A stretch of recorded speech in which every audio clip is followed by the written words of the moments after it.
సత్య నాకు కావాలి. నా అనుకున్న తర్వాత తను ఎవరికో సొంతం అవుతుంటే చూస్తూ ఊరుకునేంత మంచితనం నాకు లేదు.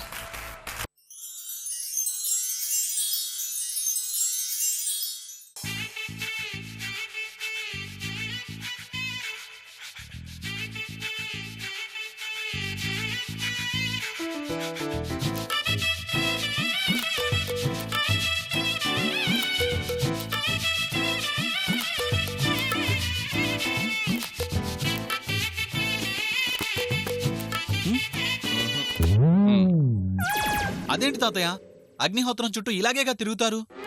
అది నువ్వు కాదు, చూసే నేను చెప్పాలి. 7 అడుగులు నడుస్తుంటే ఎంత ఫీల్ ఉండాలి? సరే, ఈసారి చూడు.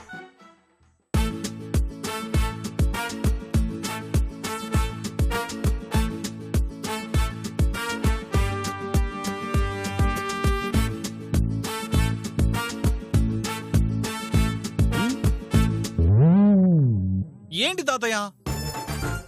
Order order order. ఇప్పుడు నేను తాతను కాదు, జడ్జిని. ఓకే ఓకే, నువ్వు జడ్జివి కదా, సరే మళ్ళీ నడుస్తాను. ఇప్పుడు చూడు.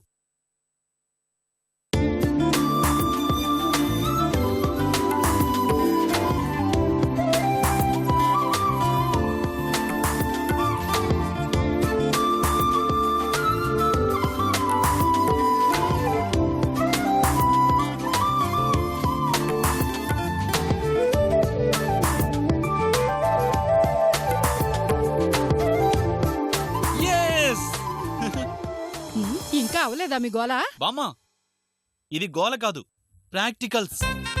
పెళ్లి చూపులంటే ఒకటికి 4 అమ్మాయిల్ని చూస్తాం, పెళ్లి బట్టలకి 4 షాపులు తిరుగుతాం.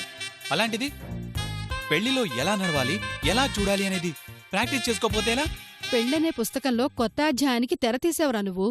పెళ్లికి ప్రాక్టీస్ ఏమిట్రా? ఉండాలి బామ్మా, లేదంటే అలవాటు లేక అడుగు తడబడితే? సరే సరే, 7 అడుగులకి ఎంత టైం పడితే తలంబ్రాల దాకా ఎప్పుడొస్తావురా? మీరు సరిపోయారు. ఫోన్లేవే, వాడేదో ముచ్చట పడుతున్నాడు. వాడు కాదు, మీరేదో ముచ్చట పడుతున్నట్టున్నారు. నిజమేనే, వాడికి నేర్పిస్తూ మన రోజులు గుర్తు చేసుకుంటున్నాను. తాతయ్య, ఇప్పుడు నువ్వు జడ్జివి. ఎస్. నెక్స్ట్ ఐటమ్ తాళిబొట్టు కట్టడం. మరి కట్టే. ఇది సోలో పర్ఫార్మెన్స్ కాదు, తోడు కావాలి. తోడంటే ఎవరి మెళ్ళలో కడతావురా? ఎవరి మేళంలో కడితే ఏం బాగుంటుంది? మీరే వెళ్ళండి. నేనా? నేను జడ్జిని. ఆ మాత్రం జడ్జిమెంట్ మేము చేయగలం. వెళ్ళండి వెళ్ళండి, అబ్బా వెళ్ళండి. నాకేంట్రా ఈ పరీక్ష? సర్లే తాత, ఈసారికి బామ్మ మార్కులేస్తుంది. ఈసారి పోదుగా, తలంబ్రాల వరకు ఉన్నాయిగా. ఏంటి లేటు? రెడీనా? రెడీ బామ్మ. తాతయ్య కూర్చో. తాతయ్య,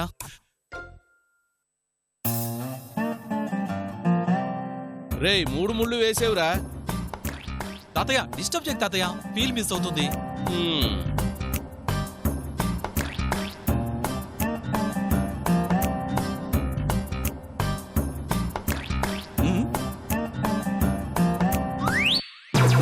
సున్నానా?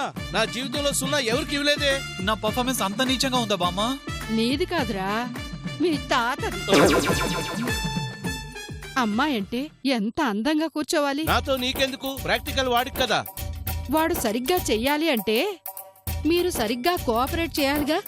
ఓకే ఓకే, ఇప్పుడు చూడు బామ్మ. తాతయ్య ప్లీజ్, నా కోసం. ఓకేరా.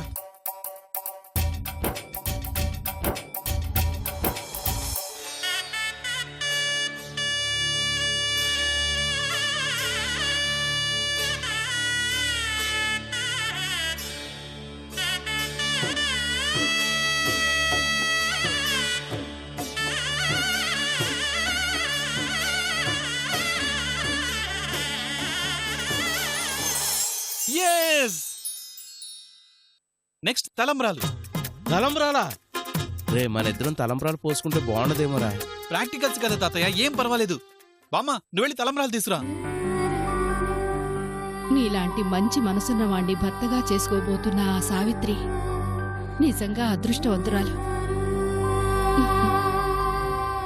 తాతయ్య సావిత్రితో పెళ్లి గురించి నేనే ఇంతలా ఆలోచిస్తున్నానంటే నా గురించి అక్కడ సావిత్రి ఎన్ని కలలు కంటుంటుందో.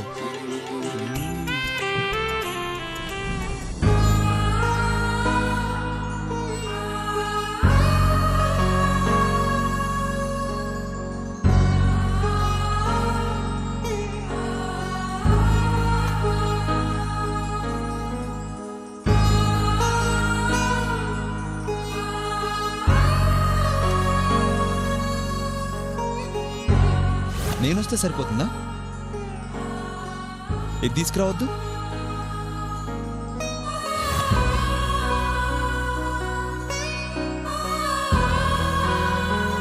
నువ్వు వెళ్ళి దండం పెట్టుకుంటే నేను దండం పెట్టుకున్నట్టే. నువ్వు వెళ్ళి. ఆహా, ఇద్దరం వెళ్ళాలి. ఇప్పుడు ఇద్దరం ఎలా అవుతాం? మనిద్దరం ఒకటే కదా.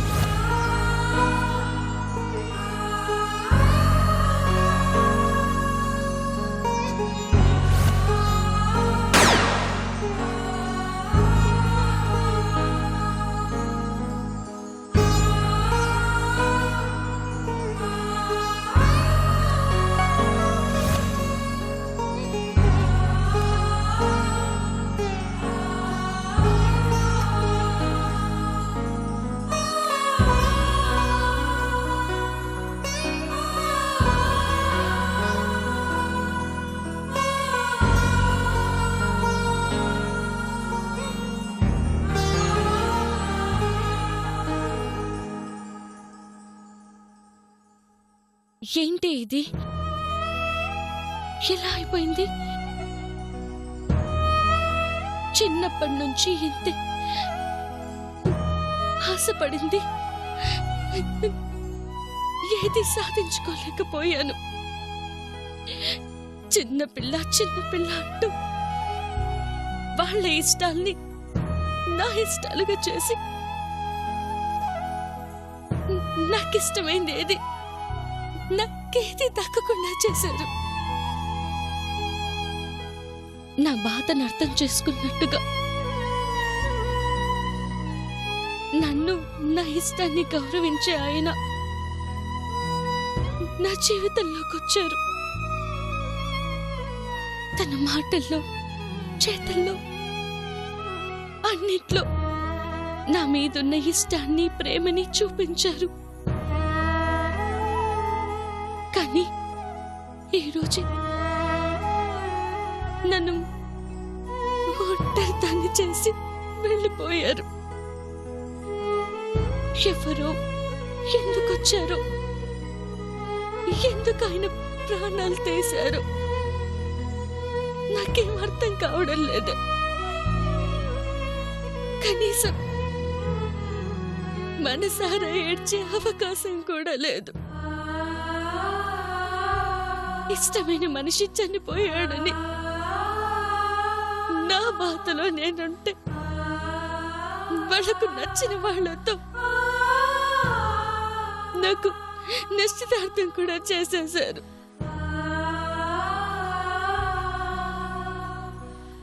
మనిషి అన్న తర్వాత జీవితంలో ఒక్కసారైనా గెలవాలి.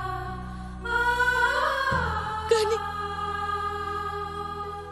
ఇప్పుడు కూడా నేను ఓడిపోతున్నాను. ఈ పెళ్లి కూడా జరిగిపోతే ఇష్టమనే పదం నా జీవితంలోనే ఉండదు. ఇలాంటి బతుకు ఒక బతుకేనా? మనసుకు నచ్చిన మనిషితో జీవితం పంచుకునే అదృష్టం కోటి మందిలో ఒకరికి దక్కుతుంది అంటే ఒక్కదాన్ని నేను కావాలి అనుకున్నాను. అవుతున్నానని ఆనందపడ్డాను. కానీ ఇప్పుడు ఆ కోటి మందిలో నేను కలిసిపోతున్నాను.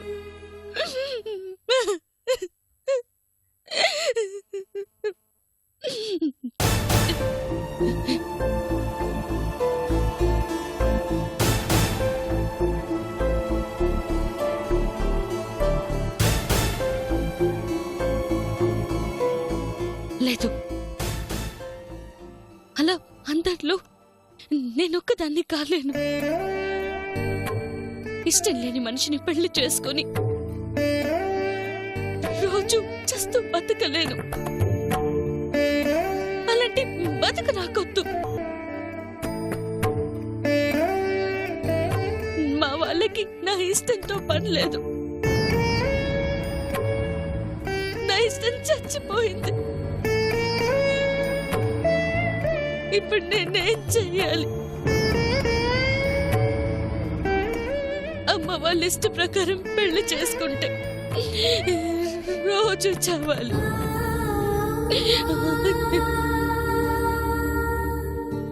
దానికంటే ఒకేసారి చచ్చిపోతే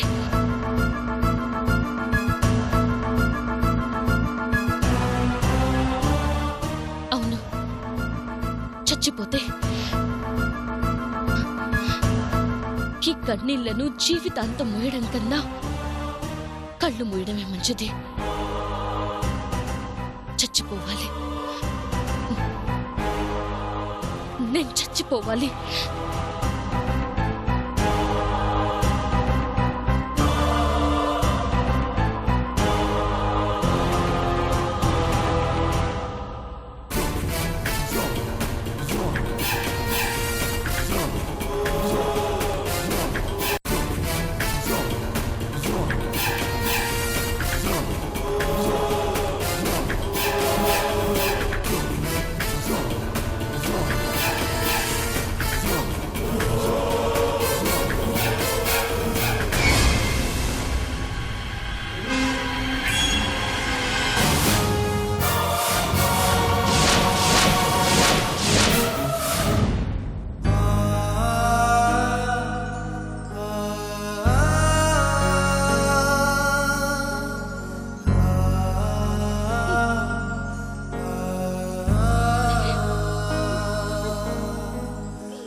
ఏంటి పని? వదినా, అందుకే నిన్ను చిన్నపిల్ల అనేది. ఇదేమైనా ఆడుకునే వస్తువా? దీంతో నీకేం పని? ఆ వాసన తగిలితేనే ఒళ్ళంతా ఏదోలా అవుతుంది. ఇప్పుడు దీన్ని పట్టుకున్నావు, పొరపాటున అది చేతికి అంటుతుంది. తర్వాత అదే చేత్తో ఏదైనా తింటే ఎంత ప్రమాదమో తెలుసా? ఇటీ, అసలు పొలంలో ఉండాల్సిన మందులు ఇంట్లో పెట్టిందెవరు? రేపు పెళ్ళంటే పిల్ల జల్ల ఇల్లంతా తిరుగుతూ ఉంటారు. వాళ్ళు చూస్తే ఎంత ప్రమాదం. ముందు వీటన్నిటిని బయట పారేయాలి. ఏంటి ఇంకా చూస్తున్నావు? వెళ్ళు, వెళ్ళి ముందు ఆ చేతుల్ని సప్పెట్టి 1కి 4 సార్లు కడుక్కో. వెళ్ళు.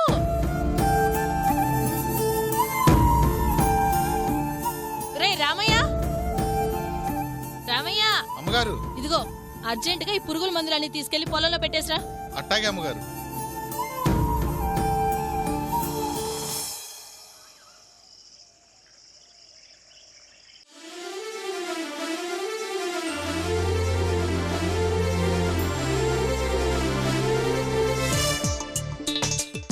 ఏంట్రా ఇంటినంతా షోరూమ్ చేశావు?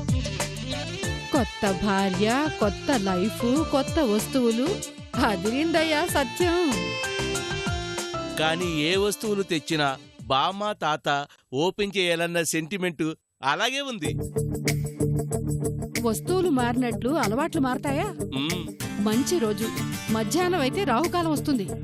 ముందు వాటిని ఓపెన్ చేయండి. నువ్వు కూడా చెయ్యి. పదండి. నో! అబ్బబ్బబ్బబ్బబ్బ, ఏమిట్రా?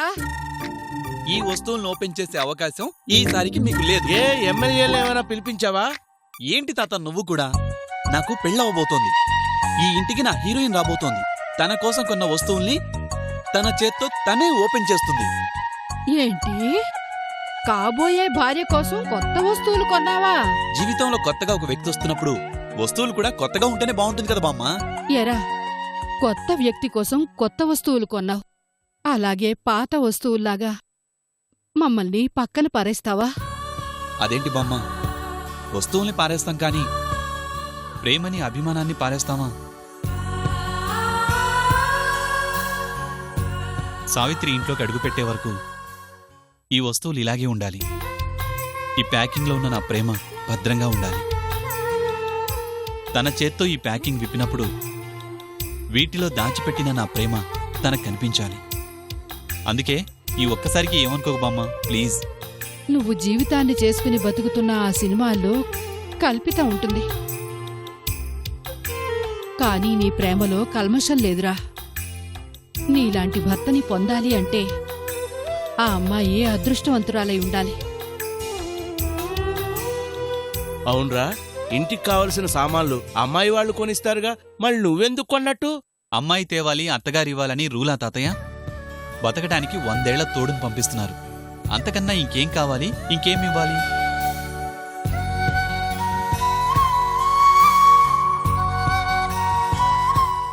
మంచి మాట చెప్పావురా. మా సత్య బంగారు కొండ.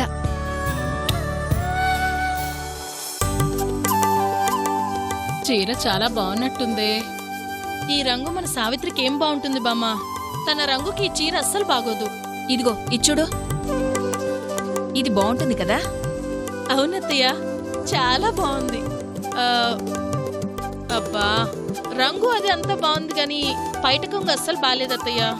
అవునవును, బయట కొంగు చెడగొట్టాడు. అచ్చుడు, మీరు చీరలు చూడటమేమో గాని ఈ లోపల పెళ్లి కూడా అయిపోయేటట్టుంది. మరి మీ మనోరాలకన్నీ మంచి చీరలు చూడాలి కదత్తయ్య. చూడమనే చెప్తున్నా, కాకపోతే ముహూర్తానికి ముందే చూడమని చెప్తున్నా. ఇదిగో ఆ చీరది. ఏది? ఇదేనా? అది కాదు, దాని కింద కొంగుంది చూడు, దాని కింద.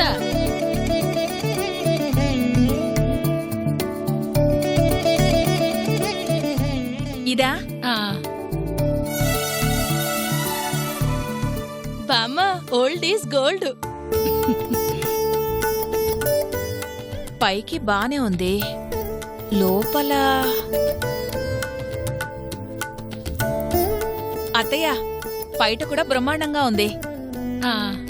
మా అత్తయ్య ఏది సెలెక్ట్ చేసినా బాగుంటుంది. అంతమందిని కాదని నిన్ను కోడలుగా చేసుకున్నానంటే నా సెలక్షన్ ఏమిటో అర్థం కాలేదా? ఏంటి, షాపు నుంచి చీరలు వచ్చేసాయా? గోపాలకృష్ణ గారు పంపించారా? ఆయన పంపించడం, సెలెక్ట్ చేసుకోవడం అన్నీ అయిపోయాయండి. చూడండి, ఈ చీర చూడండి ఎలా ఉందో. బాగానే ఉంది, కానీ అమ్మాయికి నచ్చిందా? నచ్చుతుందిలేండి. అంటే అమ్మాయి చీర చూడలేదా? లేదు. అమ్మాయి చూడకుండా అమ్మాయికి నచ్చకుండా మీరు సెలెక్ట్ చేయడం ఏంటి? అమ్మాయికి చూయిస్తే తనకు నచ్చినవి తీసుకుంటుంది. అవును, అమ్మాయి కనిపించట్లేదు, ఎక్కడికెళ్ళింది? ఇంతకీ సావిత్రి ఎక్కడా?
చచ్చిపోతామంటే ఇంట్లో ఎవరో ఒకరు అడ్డుపడుతున్నారు. ఇప్పుడే ఈ గన్నేరు పప్పు తిని ఇక్కడే చచ్చిపోతాను.